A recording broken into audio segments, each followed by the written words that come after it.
Now from the night team, there's a new warning tonight about your Thanksgiving feast. Health officials warn you not to eat salad. That's because of an E. coli outbreak. And now the CDC is warning everyone across the country not to eat any types of romaine lettuce. In fact, if you have it, just throw it in the trash right away and scrub out your fridge.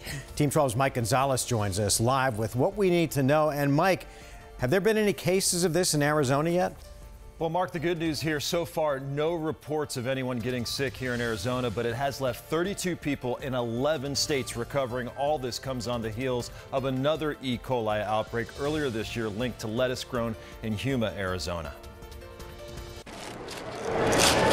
Don't eat, serve, or sell romaine lettuce. The CDC issuing the alarming alert while investigating this year's second major E. coli emergency. The outbreak leaving 13 in the hospital, including one with kidney failure, but no deaths thus far. No reports of anyone getting sick in Arizona either. And if you go to the store to do some shopping, make sure that you're not buying any romaine.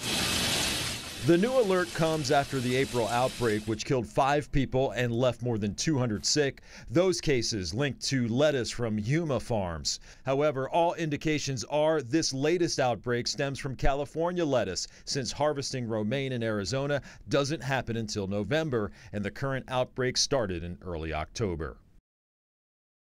And the CDC is telling people whether it's chopped, mixed, or straight romaine lettuce, you should toss that right into the trash. CDC also confirming this strain is the same one from the Yuma outbreak that can cause kidney failure, even death. Mark, you made a great point. Wash out your fridge, even your drawers if you've